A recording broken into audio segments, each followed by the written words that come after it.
प्यारे बच्चों एवं दोस्तों, आज हम लोग फिजिक्स का एक टॉपिक शुरू करेंगे जिसका कि नाम है मायोपिया। और मायोपिया वह डिजीज, ये एक डिजीज नहीं है बल्कि एक डिफेक्ट है। डिजीज और डिफेक्ट में अंतर यही होता है कि डिजीज जो होता है वो किसी पैथोजन के बॉडी में इंटर करने के फलस्वरूप होता है, जबकि जो डिफेक्ट है वो बॉडी के किसी स्ट्रक्चर में चेंज आने के कारण जो प्रॉब्लम उत्पन्न होता है उसको डिफेक्ट कहते हैं।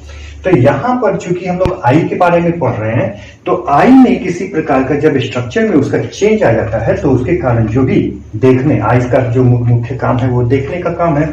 तो आई में जब आई के स्ट्रक्चर में कोई चेंज आ जाए जिसके कारण हम लोग को देखने में दिक्कत हो तो उसको हम लोग क्या कहेंगे, डिफेक्ट कहेंगे।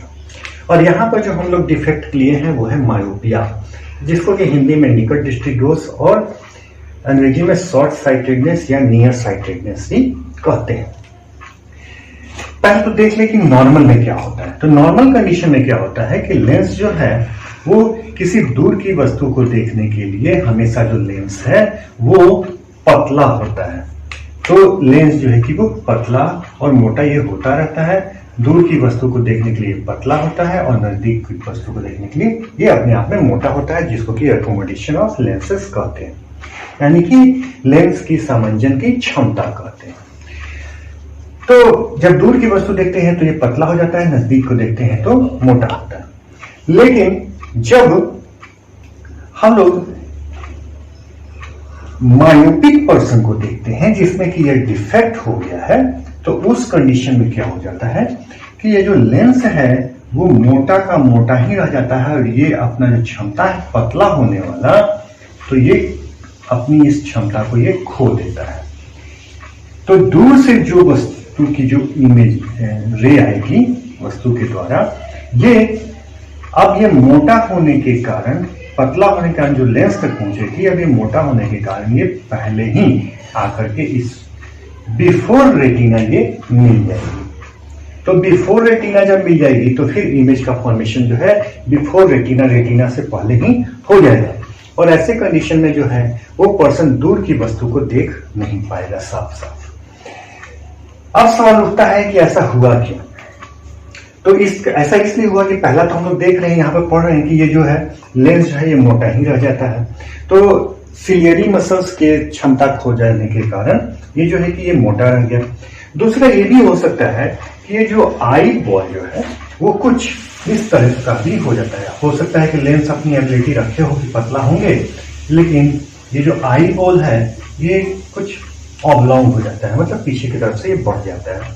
तो ऐसे कंडीशन में भी क्या होगा कि ठीक है भाई, ये तो रे तो आ रहा है, लेकिन आने के बाद ये अपनी जगह पे जाके मिल भी रहा है, जो डिस्टेंस है वो कवर कर भी रहा है, लेकिन चूंकि रेटिना जो है पीछे चला गया है तो फिर ये अपनी जगह पे ही बनेगा, तो फिर दिखाई नहीं देगा। तो ये सब जो है कि ये डिफेक्ट है, स्ट्रक्चरल डिफेक्ट है आई में। अब करना इसमें होगा तो ये हम लोग समझे कि किस तरीके से ये प्रॉब्लम उत्पन्न होता है। अब उसका उपाय जो निदान है, रेमेडी है, वो क्या है कि किसी भी तरीके से यदि यह जो रे है इसको हम लोग बढ़ा दें थोड़ा सा, जितना जरूरत है। ये डॉक्टर चेक करके देखते हैं कि कितना इनको जरूरत है, रेटिना के पीछे, रेटिना के पास ले आने में कितना ये डिस्टेंस बच रहा है, कितना जरूरत है, उसके अकॉर्डिंग ये काम करते हैं। ये रेटिना कितना पीछे गया है उसके अकॉर्डिंग इलाज करते हैं। तो बस जरूरत यही है कि किसी तरीके से इस रे को रेटिना तक ले जाना। तो इसके लिए डॉक्टर्स जो है वो एक लेंस अप्लाई करते हैं जो कि नाम है कनकेव लेंस। और हम लोग लेंस के बारे में पढ़ चुके हैं कि कनकेव लेंस जो है वो ऐसा लेंस है जो कि आने वाली रेज को, सामने से इमेज ऑब्जेक्ट से आने वाली रे को ये फैला देता है।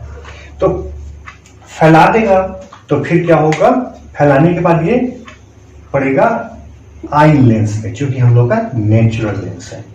तो देखें कि कितना फैलाता है।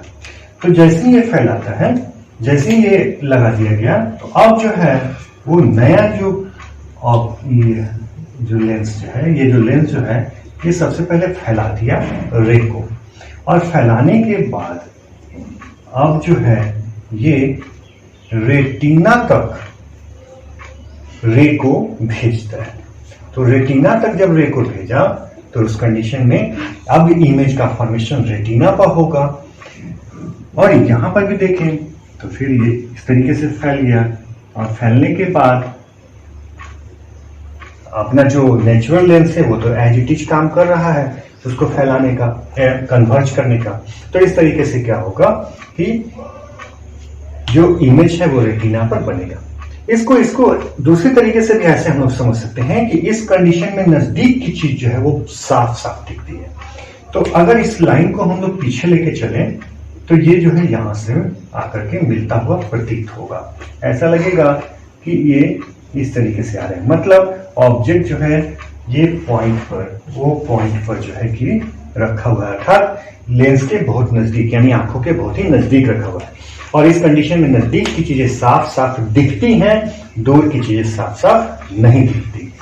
तो इस लेंस का काम है ऑब्जेक्ट के इमेज को, वर्चुअल इमेज को, आभासी इमेज को नजदीक में रखना, जिसके कारण ऐसा प्रतीत होता है कि वो नजदीक है और तब हम लोग इसको आराम से देख पाते हैं। तो इस तरीके से जो है कनकेव लेंस के प्रयोग के द्वारा मायोपिया को दूर करते हैं। अब यहां पर नाम क्यों पड़ा शॉर्ट साइटेडनेस? मायोपिया तो है, यह साइंटिफिक नहीं है, इस कारण से इसमें कोई प्रॉब्लम नहीं है, लेकिन शॉर्ट साइटेडनेस या निकट दृष्टिदोष क्यों नाम पड़ा? तो इस कंडीशन में हम लोग देख क्या रहे हैं कि यह जो बिफोर जो लेंस है, इमेज का फॉर्मेशन जो है वो रेटिना से शॉर्ट हो जा रहा है, यानी कि छोटा हो जा रहा है, पहली हो जा रहा है, निकट ही हो जा रहा है लेंस की तरफ। ये क्या हो जा रहा है? लेंस से निकट ही हो जा रहा है, रेटिना से पहली हो जा रहा है, छोटा हो जा रहा है। कई शब्दों से इसको हम लोग समझ सकते हैं।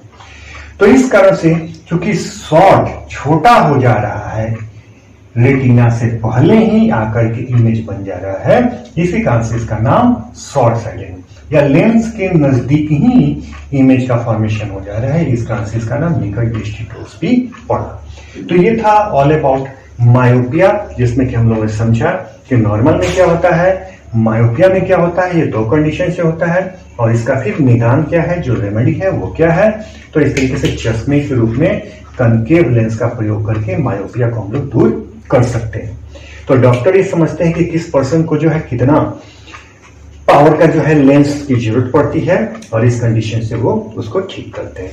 ठीक है, तो यदि आपको अच्छा लगे तो लाइक और सब्सक्राइब कीजिए, और कहीं पर भी कुछ दिक्कत हो तो आप जरूर कमेंट कीजिए, मैं आपके कमेंट्स का इंतजार करूंगा। ठीक है दोस्तों, थैंक यू।